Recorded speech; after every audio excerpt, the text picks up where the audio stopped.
Bienvenue à l'épisode 10 du H2H Academy podcast. Mon nom est Nicolas Aubin. Encore une fois, ici présent avec mon associé, mon partner, Pierre-Luc Murray. Cette semaine, on parle d'un sujet très important à l'heure actuelle.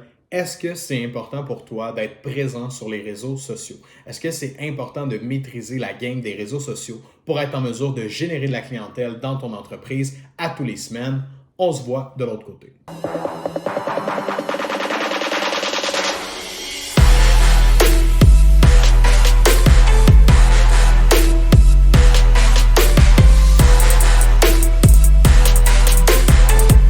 PL, aujourd'hui, on va adresser un sujet du moins controversé peut-être dans un certain point, mais à la fois qui apporte des bonnes idées aux gens, qui vont permettre d'avoir une bonne réflexion sur qu'est-ce que je dois faire avec les médias sociaux, comment je dois me positionner là-dessus, est-ce que je dois me positionner sur les médias sociaux? Parce que la réalité, c'est que les experts du marketing numérique vont tous te dire va sur les médias sociaux, sinon tu es out, sinon ça ne marche pas. Puis, est-ce qu'on doit vraiment prendre ça pour du cash quand ces gens-là nous disent ça? Est-ce que c'est la réalité de tout le monde de devoir se positionner sur les médias sociaux, de toutes les industries, tous les types de business qu'il y a à l'heure actuelle? Et si c'est nécessaire réellement, à quel point c'est nécessaire d'être sur les réseaux sociaux? Il y a cette notion-là aussi qui est importante. Là.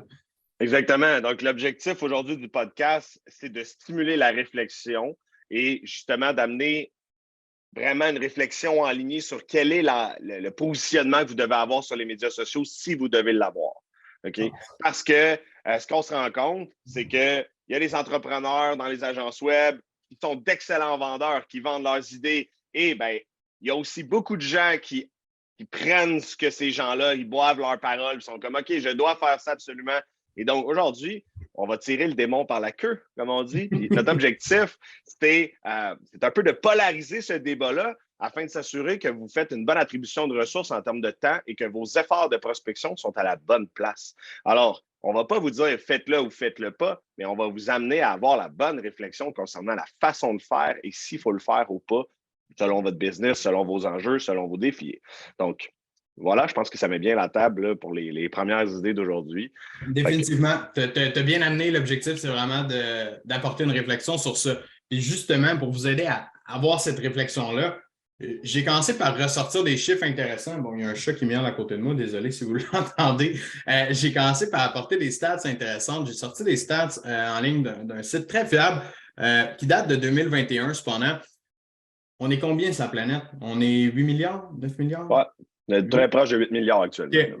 On parle de 4,62 milliards d'utilisateurs à travers la planète sur les réseaux sociaux. Fait qu'on peut s'entendre qu'il y a quand même une bonne partie, considérant qu'il y a des pays pauvres, qu'il y a des pays même qui n'utilisent pas du tout les réseaux sociaux. Si on parle, je pense, de la Corée ou des endroits comme ça là, qui sont bannis des réseaux sociaux, c'est quand même beaucoup de gens. Là. Si on prend en considération, beaucoup de gens utilisent les réseaux sociaux. Depuis 2012, c'est 12 de croissance annuelle. Fait que clairement, on voit le trend. Là, nous, on utilise les médias sociaux depuis quoi? 2014, 2015, je pense, avec Residential, auparavant qu'on a commencé à faire de la business. Oui. Ouais, on était des consommateurs de médias, oui. Mais on n'était pas des exploiteurs de genre publicité, puis des commerçants qui font de la business. Exactement. Les médias, back in the days, moi, c'est 2010, 2011, je pense, ma première connexion Facebook, là, genre, quelque chose comme ça. Là. Moi, c'est 2009, je pense, si je me trompe. Ouais, ça fait longtemps. Il me semble que quand je regarde, vous êtes sur Facebook depuis 2008-2009. C'est dans mes souvenirs. Je continue sur mes stats. On parle de 13,5 nouveaux utilisateurs à la seconde. C'est du monde en crise qui se connecte là, de façon constante. 75% de la population âgée de 13 ans et plus utilise les médias sociaux. Fait encore une fois, Christian, c'est un target de gens adultes, consommateurs, voire même qui peuvent acheter des services, des produits sur les médias sociaux, évidemment. Puis on parle de 93% de ces utilisateurs-là qui sont connectés de façon plus régulière, tout simplement. Donc, encore une fois, les gens l'utilisent. C'est pas comme une application que tu télécharges dans le fond de ton téléphone et que tu n'ouvriras pas avant 6 mois. Tu sais comment, si je vais déliter ça, ça ne me sert absolument rien. Je revenais, Nick, sur le dernier point. Tu as dit 75% de la population âgée de plus de 13 ans et plus utilise les médias sociaux. Fait que quand on fait la comparaison avec 4,6 milliards d'utilisateurs, si tu exclus les enfants et les gens en partie du tiers-monde qui ne sont pas en mesure d'être connectés, pratiquement tout le monde. Mm-hmm. Pratiquement tout le monde qui a haute de 13 ans est connecté aux médias sociaux. Là. C'est fou, là. Tu sais, je veux dire, on ne sait pas, là, je veux dire, je n'ai pas exactement la donnée, mais mettons qu'il y a 1 milliard ou 1,5 milliard d'enfants en bas de 13 ans. Il en reste plus gros, là. Il en reste plus gros dans la terre de 8 milliards qui ne sont pas connectés sur les médias sociaux. Donc, c'est excessivement de gens, excessivement d'êtres humains qui sont connectés et qui interagissent entre eux. Oui, puis tu sais, justement, mes autres stats le prouvent encore. Bon, on parle des Américains ici, 72% des Nord-Américains utilisent les médias sociaux. On n'est pas surpris de ça. Un chiffre intéressant, c'est 2h30 en moyenne par jour sur les médias sociaux. Donc, il y a des gens que c'est clairement 15 minutes, mais il y en a d'autres que c'est 8 heures. Là, moi, je regarde mes statistiques sur les médias sociaux à tous les. Évidemment, je travaille avec ça puis je suis connecté sur mon Facebook, mais c'est 7 heures, 8 heures des fois que mon téléphone me dit que j'ai passé sur les médias sociaux. Bien évidemment, je le fais en travaillant. J'essaie de ne plus être un consommateur, mais bien toujours un créateur de contenu sur les médias sociaux. Ça reste que c'est beaucoup de temps passé dans une vie à être connecté là-dessus. Bref, j'en reviens à mon sujet principal. Je termine avec une autre donnée intéressante. On parle de 14% de tous les achats dans le retail, donc ce qui est magasin, là, produit, là, si on veut un peu plus. Dans le retail, en 2021, c'est 14% de tous les achats qui se faisaient en ligne, via le web. Fait qu'on ne rentre pas tous les autres services là-dedans, mais bien le retail. Puis en 2022, on prévoyait 22%. Je ne sais pas si cette statistique-là s'est réalisée ou non. C'est quand même une hausse, là. On parle de 14 à 22, fait que c'est quoi? C'est 8% d'augmentation à l'intérieur d'une année. Et j'imagine que ça va continuer à augmenter probablement année après année parce qu'on voit des petits magasins de détail là, qui commencent à s'effacer tranquillement. Ils ont beaucoup plus de difficultés à payer leur loyer, tous les frais fixes que ça engendre aussi. Fait que, définitivement, les statistiques nous démontrent qu'être positionné sur le web, c'est quelque chose qui est intéressant. En tout cas, on ne prendra pas une position par rapport à ça à l'instant, mais c'est quelque chose qui est intéressant parce que définitivement, il y a des gens, ces gens-là sont connectés, ces gens-là retournent sur la plateforme. Donc, comparativement à ce qu'on peut. J'aimerais ça avoir les stats de la télé. J'aurais peut-être dû aller chercher ça. Tu sais, si on regarde versus les gens qui écoutent la télé et qui consomment ailleurs, ben, c'est sûr qu'on fait de la publicité devant ces gens-là qui sont connectés en ligne. Clairement, on est capable d'attirer leur attention d'une façon ou d'une autre. Il y en a tellement. Tu sais. Exactement, mais tu sais, là, on voit qu'on a pratiquement tous les consommateurs de la planète qui se retrouvent là. Mais ces gens-là, ils se retrouvent ailleurs aussi. Là. Pour la plupart, ils ont un cellulaire, puis ils sont dans le bottin téléphonique, puis ils ont une adresse courriel. Okay? Définitivement. Je commence déjà à tirer le démon par la queue. Là, okay? Si vous ne comprenez pas où est-ce que je m'en vais, ils sont ailleurs aussi. Est-ce que les médias sociaux, c'est la bonne stratégie? Considérant qu'ils sont tous là, il faut commencer à réfléchir là-dessus, Nico. Ouais, ben, tu sais, j'aime bien que tu dises qu'ils sont ailleurs aussi parce que, tu sais, moi, tu as dit ça, j'ai picture tout de suite le fait, ben, tout le monde a une maison, tout le monde a un numéro de téléphone, comme tu l'as mentionné, tout le monde a un travail. Oui, on peut retrouver ces gens-là par d'autres moyens, par d'autres médias aussi, définitivement. Ça, c'est important de ne pas l'oublier, puis ça fait partie des points qu'on veut apporter ici aussi. Fait que, si on réfléchit, dans la vie en général, ce qui est bon pour quelqu'un, est-ce que c'est nécessairement bon pour l'autre personne aussi? On entend souvent notre ami, notre cousin, notre voisin dire « Hey, j'ai fait tel genre de diète, ça m'a amené tel genre de résultat, essaye ça. » Est-ce que parce que c'est bon pour lui, ça va être bon pour toi aussi? Donc, quelqu'un qui dit « Hey, j'ai skyrocket ma business parce que je suis allé sur Facebook, j'ai eu plein de clients, plein de leads, etc., ABCD. Puis toi, tu décides de le faire, mais tu te rends compte que ça ne fonctionne pas pour toi pour peut-être X, Y raison. Est-ce que ce qui est bon pour une personne est nécessairement bon pour l'autre personne? Mon avis personnel, puis mon avis professionnel sur le sujet, c'est que non, ça ne sera pas nécessairement bon pour une autre personne. Parce qu'il y a une chose qui est importante à considérer quand tu es en affaires, c'est que ta clientèle, ton industrie, pas pareil comme celle de ton ami, de celui que tu as vu en ligne qui a du succès, c'est pas la même chose. Donc, pour moi, le premier point dans la réflexion, c'est est-ce que mon industrie est sur les médias sociaux? Est-ce que mon industrie, je peux la rejoindre via les médias sociaux, peu importe lequel? Ici, là, on ne prendra pas un média en particulier parce qu'on va pouvoir jaser longtemps dans les stratégies comme ça. Mais la première chose à se poser comme question, c'est ça. C'est est-ce que j'ai une solution qui est adaptée pour moi, avec laquelle je peux générer de la business, je peux faire la business en ligne avec les médias sociaux pour le type d'entreprise que j'ai, pour le type de clientèle que je cible aussi. Exactement. Puis, tu sais, en tant qu'entrepreneur, tu dois développer un sens critique. OK? Parce que on a déjà parlé, là, il y a toujours quelqu'un qui va avoir une bonne idée pour toi, puis un conseil, parce que lui, ça le fonctionne. Alors, la première étape d'un entrepreneur, c'est quand de prendre un pas de recul, de développer un sens critique et de se remettre en question, à savoir si sa clientèle se retrouve sur ce média-là et si c'est la meilleure stratégie en termes d'efficience pour aller chercher du retour sur investissement sur ses efforts de prospection. Ultimement, c'est ça la question qu'on doit se poser. Alors, quand tu avances dans ta réflexion à savoir sur quel, là, justement, on ne veut pas rentrer dans cette couche-là, mais là, on parle juste de médias sociaux, mais après ça, quels médias? Parce qu'il y en a une panoplie, puis il y a différentes. Quand on parle de la démographie des utilisateurs, là, on peut rentrer vraiment dans une explication extra complexe de chaque média, etc. Fait que la première étape, c'est tu t'es-tu posé des questions à savoir si ce conseil-là que tu as reçu, il s'appliquait à ta business? OK? Puis malheureusement, on voit beaucoup de gens qui sont comme OK, lui a fait ça, moi aussi je vais faire ça, je vais devenir riche. Juste, ils voient la pointe de l'iceberg, c'est succès, grosse maison, belle famille, bien heureux, blablabla. Fait qu'on va faire ça. On va faire exactement comme lui, puis on va écouter ses conseils, on va boire ses paroles.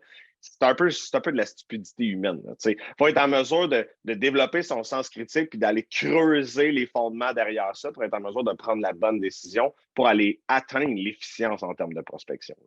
Définitivement. Puis, je reviens sur le point, c'est l'aspect industrie et clientèle pour moi qui est le plus important.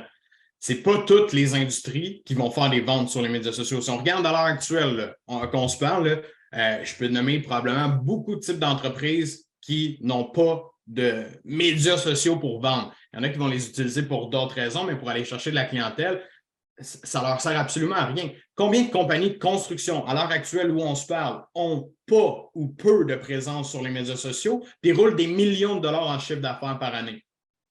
On parle vraiment beaucoup. Des centaines, des milliers de compagnies de construction n'ont pas besoin de faire ça parce qu'ils ont développé leur clientèle d'une façon plus organique ou tout simplement par les bonnes vieilles méthodes de développement des affaires.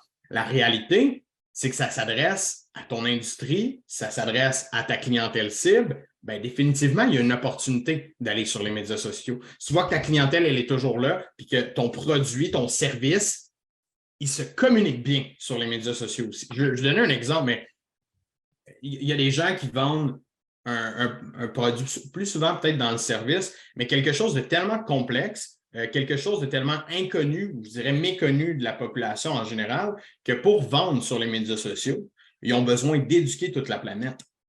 Parce qu'un nouveau produit, quelque chose que personne ne connaît encore, c'est difficile à marketer, si je peux le dire en guillemets comme ça. C'est difficile de faire percevoir aux gens, mais hey, voici ce produit-là, il peut t'aider à faire quelque chose. Les gens, en premier lieu, vont se demander c'est quoi ça? Tu as bien beau me montrer ton offre de service, tu as bien beau me montrer ton produit, je ne sais pas c'est quoi, je ne sais pas ce que ça fait. Donc, quand même que tu te déplaces sur les médias sociaux, que tu fais des publications, que tu lèves la main pour dire hey, j'ai ça à vendre. Si les gens ne savent pas c'est quoi, ça va être difficile. Puis c'est là où ce que moi j'entre dans bien, peut-être que c'est plus facile de leur parler au téléphone puis d'avoir un contact direct avec eux pour être en mesure de leur démontrer ta valeur puis comment tu peux les aider. Parce que sur les médias sociaux, ça va être mon prochain point, mais ça prend des compétences pour être capable d'avoir du succès sur les médias sociaux. C'est pas un guide en 3 étapes que voici, fais une publication, reçois des likes et voilà, ta business, elle est partie. C'est pas comme ça. Puis il y a une notion très importante, là, quand on parle de clientèle cible, c'est un point, mais c'est quoi le produit, c'est quoi le service que tu vends? S'il y a vraiment beaucoup d'éducation derrière le service et le produit que tu vends, là, tu pars avec 1 kilomètre de retard sur les médias sociaux. Parce que le temps que tu éduques ta clientèle avec ton produit, tu vas dépenser des centaines de milliers de dollars en publicité ou en création de contenu pour que les gens commencent à comprendre qu'est-ce que tu offres. Alors, définitivement, dans le cas précis, c'est pas la bonne stratégie d'être sur les médias sociaux. Dans un autre ordre d'idée, si ta clientèle cible, c'est que tu es un créateur de produits puis que tu fournis, tu es un distributeur puis tu fournis des fournisseurs qui vont vendre ton produit, tu ne t'adresses pas à monsieur, madame, tout le monde. Alors pourquoi tu te mettrais sur, par exemple, Facebook? C'est quoi la meilleure attribution en termes d'énergie, de ressources que tu pourrais faire? Probablement que ce n'est pas Facebook ou ce n'est pas les autres médias sociaux alternatifs. T'sais. Alors, c'est vraiment juste le côté stratégique qui revient beaucoup ici, mais faut aussi creuser une recherche à savoir à qui ça s'adresse et comment bien faire les choses. Fait que, tu ne peux pas juste prendre une inférence et dire je me mets sur les médias sociaux, je me crée une page pro and let's go. Je vais faire de la business. Ça ne fait pas de sens. Hein. Le bon conseil que je donnerais vraiment à tout le monde, c'est de faire ce qu'on appelle une veille stratégique. Donc, une veille stratégique, c'est quoi? C'est vraiment d'analyser tous les enjeux par rapport à ton industrie, par rapport à ta clientèle, et tout l'environnement qui entoure ça. Donc, ma compétition, qu'est-ce qu'elle fait sur les médias sociaux? Comment elle se positionne? Est-ce que je vois qu'elle a du succès avec ça? Est-ce que je suis capable de targeter une pratique qu'elle a mis en place et qu'on est en mesure de voir que ça a fonctionné? Puis ça, la compétition, c'est un très bon indice pour se positionner parce que si ta compétition a mis tous ses œufs dans le panier des médias sociaux, on va dire un média social en particulier, on va dire Pinterest, OK? Je prends quelque chose de vraiment out of the map. Disons que tu vends des meubles faits sur mesure à la main, puis là, tu regardes ta compétition, ben, tout sur Pinterest parce que les gens sur Pinterest, ils regardent ce qu'ils peuvent mettre dans leur nouvelle maison, puis ils magasinent des meubles, puis ils trouvent ça donc beau de voir des choses. Ben, clairement, si tu vois toute ta compétition qui est là, mais elle n'est pas vraiment sur Facebook, elle n'est pas sur TikTok, elle n'est pas sur Instagram, c'est sûr que Pinterest, en partant, tu peux te donner l'idée que ça fonctionne. Évidemment, tu dois valider, tu dois faire des recherches plus précises que ils sont là, je vais faire ça, je vais faire la même chose qu'eux. Qu'est-ce qu'ils font sur Pinterest? Qu'est-ce qu'ils font pour attirer les clients? C'est quoi qu'ils mettent comme texte, comme image? Je ne connais pas la plateforme par cœur, mais qu'est-ce qu'ils font en sorte qu'ils sont capables de générer de la clientèle via Pinterest avec cette offre de service-là, avec cette offre de produits-là à l'heure actuelle? Puis, beaucoup de gens vont dire je vais prendre en considération, mettons, les courtiers immobiliers, parce que je pense qu'on les voit tellement tous sur les médias sociaux. Les courtiers immobiliers, ils sont tous là. Donc, un nouveau courtier immobilier qui va se lancer dans le domaine, ça ne sera pas long, on va attendre 2 jours. Il va avoir une page Facebook, il va avoir son branding, il va avoir sa photo, il va avoir tout, mais il ne sait pas quoi faire.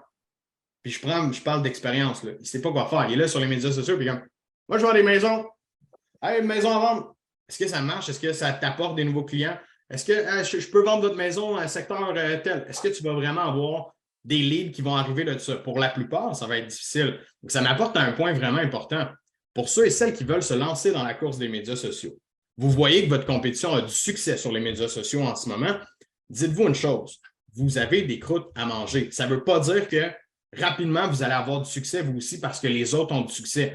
De se lancer sur les médias sociaux sans stratégie, sans avoir fait une veille stratégique, sans savoir exactement comment se positionner, c'est comme de dire, je vais aller courir un marathon, moi, demain matin. Hein, je me suis inscrit, mais tu n'as pas fait de course, tu ne sais pas c'est quoi la bonne alimentation à avoir, tu n'as aucune préparation qui est faite pour ça. Qu'est-ce qui va arriver? Tu vas te planter au 2e kilomètre de ton marathon parce que tu vas voir tout le monde courir en avant de toi et tu vas être comme oh shit, ou tu vas avoir couru beaucoup trop vite puis tu vas t'essouffler avant eux autres. Un des deux, il va y avoir un échec qui va être causé par ça. Puis mon idée, c'est que quand on se lance sur les médias sociaux, on ne le fait pas pour avoir un échec. Quand on se lance dans un système de prospection, on ne le fait pas pour avoir un échec. On le fait pour aller chercher des leads, on le fait pour aller chercher de la clientèle. Donc, autant que ce soit sur les médias sociaux, où tu l'as mentionné, on en parlait plus tôt, ou quand tu décides de faire du cold call, si tu n'as pas de stratégie, si tu ne sais pas qu'est-ce que tu fais concrètement à l'heure actuelle, qu'est-ce qui va se passer, écoute, c'est pas compliqué, tu vas vivre un échec, puis là, tu vas dire les médias sociaux,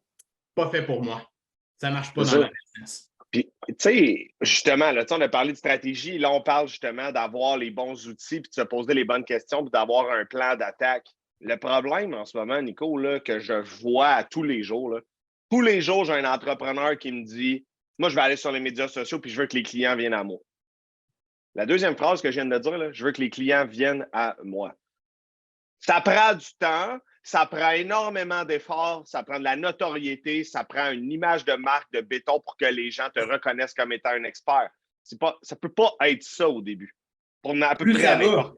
Ça ne peut pas être ça au début pour à peu près n'importe qui. Je dirais que plus le temps avance, plus c'est difficile aussi parce que plus la compétition, plus il y a du bruit sur les médias sociaux. Plus tu rentres là-dedans, puis là, tout le monde offre quelque chose, tout le monde a quelque chose à vendre. Donc, si tu veux sortir du lot, bien, définitivement, tes connaissances, tes compétences face aux médias sociaux doivent être aiguisées pour être capable de tirer ton épingle du jeu. Tu ne peux pas le faire en lançant les dés, là. Les chances que ça marche sont de 0,001. Va t'acheter un billet de loto à la place. T'sais. Puis c'est juste ce fucking mirage-là dans notre société de la facilité de fais 50 000 dans ton premier mois de business en étant sur les médias sociaux. Cette espèce de mirage-là qui entretient la nouvelle génération, mais aussi les plus vieux qui mordent à cet hameçon-là puis qui espèrent se rendre à un niveau de richesse puis un confort puis qui viennent caresser ça. C'est plate, là. C'est dur de faire de la business puis de la prospection, c'est pas évident. S'il y avait une recette secrète, asti, on l'aurait trouvée, on l'aurait mis en application, on serait déjà multimillionnaire, voire billionnaire, tu comprends? La réalité, c'est pas ça. C'est dur, ça prend du temps. Alors aujourd'hui, si on vous propose quelque chose qui semble être facile, c'est supposé de vous allumer un red flag, là. Il n'y a personne qui est devenu fortuné ou qui a eu du succès en affaires en claquant des doigts. T'sais. Puis même les fortunés qui ont gagné à l'auto, si vous en connaissez, moi j'en ai déjà connu, c'est pas nécessairement positif. Donc, ultimement, cette facilité-là, puis cet attrait-là de la facilité, c'est pas une bonne chose. T'sais. Fait que décrochez du mirage que ça va être facile, allez vous éduquer, allez chercher les bons outils pour le faire. Puis, désolé, ça va pas arriver que les clients viennent à vous day one. C'est pas parce que tu as une page Facebook ou un compte TikTok que les clients vont t'appeler pour vendre leur maison ou acheter une maison. Ça va faire la différence. Je veux dire, on peut en parler. Là. Il y en a un courtier immobilier chez Remax sur Facebook qui fait une nasty job de feu. Là. Je pense qu'il y a comme 12 ou 13 comptes Facebook avec genre 65 000 amis au total. Là, ça, c'est de la stratégie. Et derrière ça, là, il y a du travail, hein, s'il vous plaît. Il y a de la création de contenu, il y a des beaux vidéos, puis il entretient ses communautés, puis les gens le suivent. Quelqu'un qui arrive avec comme 35 amis sur sa page professionnelle pour essayer de vendre des maisons, c'est normal. Il n'y a pas de stratégie en arrière, c'est juste une vitrine, tout simplement. Alors, dans la stratégie, tu as fait ta veille stratégique, tu as compris c'était qui ton client idéal. Aujourd'hui, quand on te pose la question, c'est-tu la meilleure façon ou bien c'est parce que tu as peur de prendre le téléphone puis de faire le travail qui va être dur? Si tu as peur de prendre le téléphone, il va être temps que tu prennes un step back, te poser des questions parce que ça se peut que dans ta première année de business, tu en arraches vraiment beaucoup. Puis les médias sociaux, c'est pas un raccourci qui va t'amener le succès en claquant des doigts, malheureusement. Non, définitivement pas.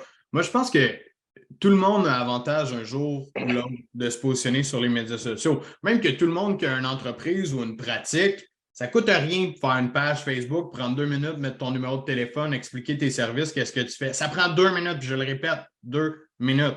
Mais quelqu'un qui met des efforts dans le vide sur les médias sociaux à tous les semaines et qui vit des déceptions face à ça, ben là, il y a deux choix. Soit qui analyse, est-ce que je suis sur la bonne plateforme? Est-ce que je fais la bonne chose pour aller générer mes clients?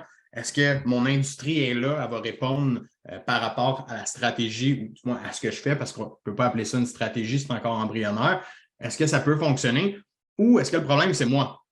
Est-ce que c'est moi qui fais les choses de la mauvaise façon à l'heure actuelle parce que clairement, je n'ai pas de résultat qui en ressort de ça? Fait que, oui, je pense que tout le monde a bénéfice de se positionner, au moins de se faire, comme je dis, une page Facebook, un compte Instagram, peu importe, mais de mettre des efforts et du temps, voire même de l'argent là-dedans, quand on n'a pas de stratégie concrète, ben pour tout le monde, même si votre clientèle, elle est là, pour tout le monde, s'il n'y a pas de stratégie, s'il n'y a pas de plan de match, malheureusement, ça va couler ce bateau-là. D'une façon ou d'une autre, qu'on le veuille ou non, ça va couler. Je pense aussi que les entreprises ont d'autres raisons de se positionner sur les médias sociaux que pour vendre, parce qu'on en parle depuis tantôt, puis on parle de la vente concrètement, mais les entreprises manquent de main-d'œuvre gravement à l'heure actuelle. D'avoir un positionnement sur les médias sociaux pour faire de l'embauche, pour moi qui est de la vente aujourd'hui, par exemple, on va le mettre en parenthèse, c'est pratiquement plus dur d'embaucher que de vendre à l'heure actuelle.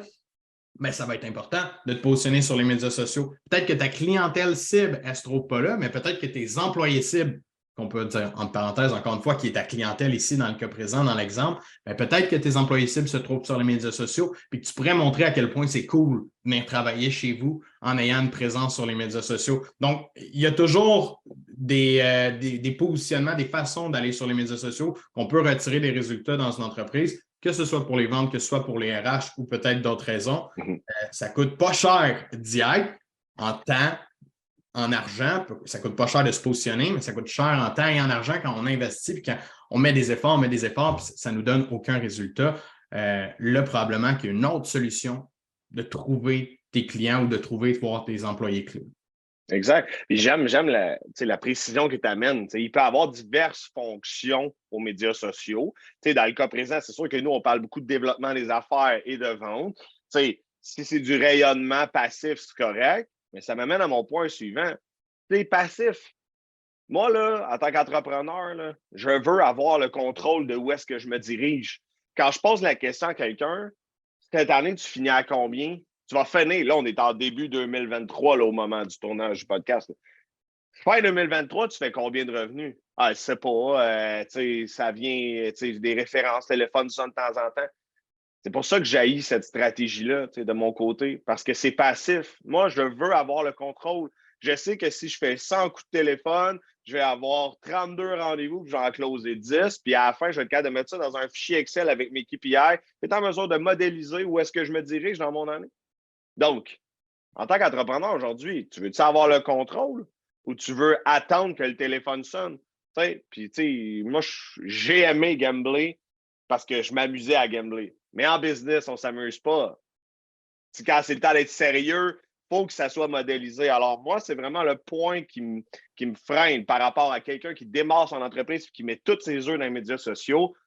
Tu es passif, il n'y a pas de contrôle, tu lances les dés en début de semaine, puis tu pries le petit bon Dieu pour avoir un certain nombre de rendez-vous, puis souvent même la qualité n'est pas au rendez-vous nécessairement. Alors, c'est vraiment l'aspect de la passivité puis de pas de contrôle que moi qui me freine. Ça dépend de l'industrie, ça dépend du modèle d'affaires, ça dépend de la stratégie. On est d'accord là-dessus. Mais pour la majorité des gens qui nous suivent, qui sont des travailleurs autonomes ou des solopreneurs, C'est passif. Ben parce que, il faut le dire, il y en a des stratégies actives qui existent à mettre en place, mais très peu de gens ont une stratégie active sur les médias sociaux. Pour la plupart, c'est passif, comme tu l'as mentionné, parce qu'ils espèrent que les gens viennent à eux tout simplement, du fait de faire un petit coucou par-ci, par-là, puis de montrer une offre de service que tous les gens vont les contacter directement grâce à ça. Malheureusement, surtout au départ, quand tu lances sur les médias sociaux, où est-ce que les gens te connaissent plus ou moins, tu n'as pas de renommée, tu n'as pas de confiance, tu n'as pas acquéri vraiment une notoriété en place, ben, malheureusement, les gens ne viendront pas à nous. C'est pour ça que dans les départs, puis je pense que ce podcast-là doit bien résonner à quelqu'un qui est en démarrage d'entreprise, qui est dans ses débuts, voire première, deuxième année, peut-être même troisième année, quelqu'un qui sent justement que c'est un coup d'épée dans l'eau à chaque fois qu'il fait des efforts sur les médias sociaux. Il faut que ça résonne. La première chose à faire, je le répète, c'est de faire une veille stratégique, d'évaluer est-ce que je suis à la bonne place en ce moment, de se poser des questions, d'évaluer votre compétition, qu'est-ce qu'elle fait concrètement, parce que clairement, si vous êtes là depuis un moment et que vous n'avez pas de succès, ben, c'est la stratégie qui est en place qui ne fonctionne pas. Puis au lieu de mettre ton temps et ton énergie là-dedans, il va falloir le mettre ailleurs. Il va falloir avoir une réflexion, voir si on peut améliorer nos compétences pour le faire. exact. Je pense que pour terminer là-dessus, je pense que la présence de tout entrepreneur travailleur autonome sur les médias sociaux, elle est inévitable. C'est-à-dire, il faut y être un jour ou l'autre. Pour certains, peut-être pas nécessaire pour partir. Je pense à des grosses entreprises de B2B qui travaillent avec le 0,01% de la clientèle. Ton client, il ne sera pas en ligne là, quand même que tu essaies d'aller le chercher d'une façon ou d'une autre. Tes employés, peut-être que oui, par exemple, puis ceux que tu vas embaucher. Donc là, tu auras avantage de le faire. Je crois que la présence, elle est inévitable, que c'est important d'y être à un certain point, mais que c'est une grosse perte de temps et d'énergie pour tous ceux et celles qui s'y lancent sans stratégie concrète, sans prendre le temps d'évaluer qu'est-ce qui est à faire pour avoir du succès. Puis malheureusement, beaucoup de gens se fient sur ce qu'ils voient alentour d'eux, puis disent, je vais faire la même chose. Je vais copier rapidement. Ah, telle personne a fait ça. Est-ce que cette personne-là fait la bonne chose? Quand on parle de faire une veille stratégique, c'est pas juste de regarder ce que les autres font puis de le copier. C'est de regarder ce que les autres font qui sont les meilleurs dans l'industrie. Les autres qui ont vraiment du succès puis comment ils sont arrivés là. C'est quoi le cheminement? Jour 1, ils faisaient quoi sur les médias sociaux? Comment ils ont réussi à se rendre là entre les deux? Ça a été quoi la recette magique de ça? Il faut essayer de trouver ces éléments-là parce que d'y aller au hasard, malheureusement, ça n'apporte pas de résultat. Il faut être quand même très stratégique là-dedans, je me répète. Moi, ça wrap up très bien, Nico. Là. Puis je veux faire un dernier parallèle avant de quitter. La réalité que tu exposes, c'est ça pour n'importe quelle stratégie de développement des affaires. Définitivement. Si tu te lances dans une stratégie de développement des affaires en n'ayant pas de plan, pas de veille stratégique, ne sachant pas comment faire, tes chances de succès sont à peu près zéro. Alors, ça s'applique aussi pour les médias sociaux et comprendre la notion de l'efficience dans ton travail, ça va faire en sorte que tu vas prendre la bonne décision. Parce que c'est correct d'être sur les médias sociaux, mais si tu y mets 10 heures par semaine, tu n'as aucun rendement. C'est là le problème. Parce que sinon, on est tous d'accord qu'il faut être sur les médias sociaux. Oui, puis je terminerai sur un point. Il y a des gens qui ne seront jamais capables de le faire. Il y a des gens qui ne sont pas capables de s'exposer, ne sont pas capables de développer leur côté humain puis de se mettre de l'avant parce que les petites entreprises ont tendance souvent à mettre le côté corporatif de l'entreprise devant. Puis ça, d'ailleurs, c'est un petit hint, là, dans une stratégie de développement, de voir une entreprise, de parler où nous sommes, puis notre entreprise, elle est tellement hot, puis tu es tout seul dans ta business. Ça se peut que ça ne rejoigne pas ta clientèle, puis que ça soit vraiment impersonnel. Donc, à un certain point, ça, c'est un petit conseil que je donne perso, là. Quand on est capable de se mettre de l'avant, les gens achètent des humains, les gens achètent des relations. Donc, quand vous êtes capable de vous mettre de l'avant sur les médias sociaux, déjà en partant, vous partez vraiment avec une longueur d'avance sur beaucoup de gens qui ne sont pas en mesure de faire ça ou qui n'ont pas, ils vont dire qu'ils n'ont pas les compétences, qu'ils ne sont pas bons devant une caméra. Toi-même, le premier, c'est qu'au début, tu me disais, ah non, Nick, moi, je ne veux pas être devant la caméra si j'aille ça. J'aime mieux travailler en background, être avec mes clients, ça, j'aime ça. Mais tu sais, on se rend compte de l'importance que ça a au niveau de l'entreprise. Puis c'est pour ça que c'est moi qui en fais le plus de marketing dans notre entreprise. D'ailleurs, c'est parce que moi, j'aime ça, je suis à l'aise là-dedans, puis je suis habitué, puis j'en ai fait vraiment beaucoup plus que toi depuis le départ. Fait qu'on travaille chacun dans nos zones de génie. Mais quelqu'un qui est seul dans sa business, puis qui démarre, puis que sur papier, on a fait une veille stratégique, puis c'est les médias sociaux. On va dire, c'est TikTok qui est la meilleure stratégie pour lui de démarrer.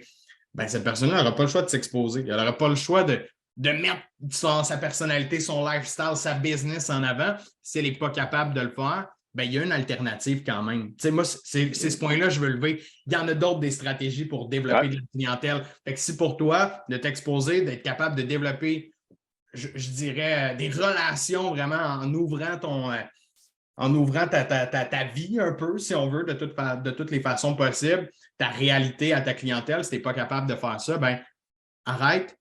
Il y a des façons qui existent. On peut t'aider avec ça. Oui, si tu as besoin de conseils, si tu as besoin d'orientation, n'hésite pas à venir nous parler. On est disponible. Ça va nous faire plaisir. Oui, parce que tu as 100% raison. Si c'était H2H, mettons, moi toute seule, il n'y aurait pas de podcast, il n'y aurait pas de vidéo, il n'y aurait rien de tout ça. Puis j'en ferais quand même du coaching, puis garanti que je trouverais quand même des clients. 100%. Je pense que c'est nos forces complémentaires qui nous amènent à avoir le beau rayonnement qu'on a. Mais effectivement, si c'était moi, 5 grammes de 5 grammes, il n'y en aurait pas de channel de TikTok, c'est sûr, à 110%. fait que voilà, je pense que ça wrap up bien. Merci à tous pour ça. All right, merci PL. Merci d'avoir été avec nous pendant tout cet épisode. J'espère que tu as retiré une leçon importante, que oui, c'est possible de développer sa clientèle autrement que via les réseaux sociaux. D'ailleurs, si tu veux nous retrouver sur nos réseaux sociaux, tu peux toujours aller sur Instagram, TikTok, Facebook, YouTube, Spotify, Apple Podcasts. On est disponible partout. Le podcast, mais aussi beaucoup de contenu. D'ailleurs, dans le groupe Facebook H2H Academy, les top closers, tu peux retrouver des outils gratuits, des trucs, des conseils, des astuces. C'est là où est-ce qu'on met le plus gros de notre contenu pour t'aider à devenir un excellent vendeur.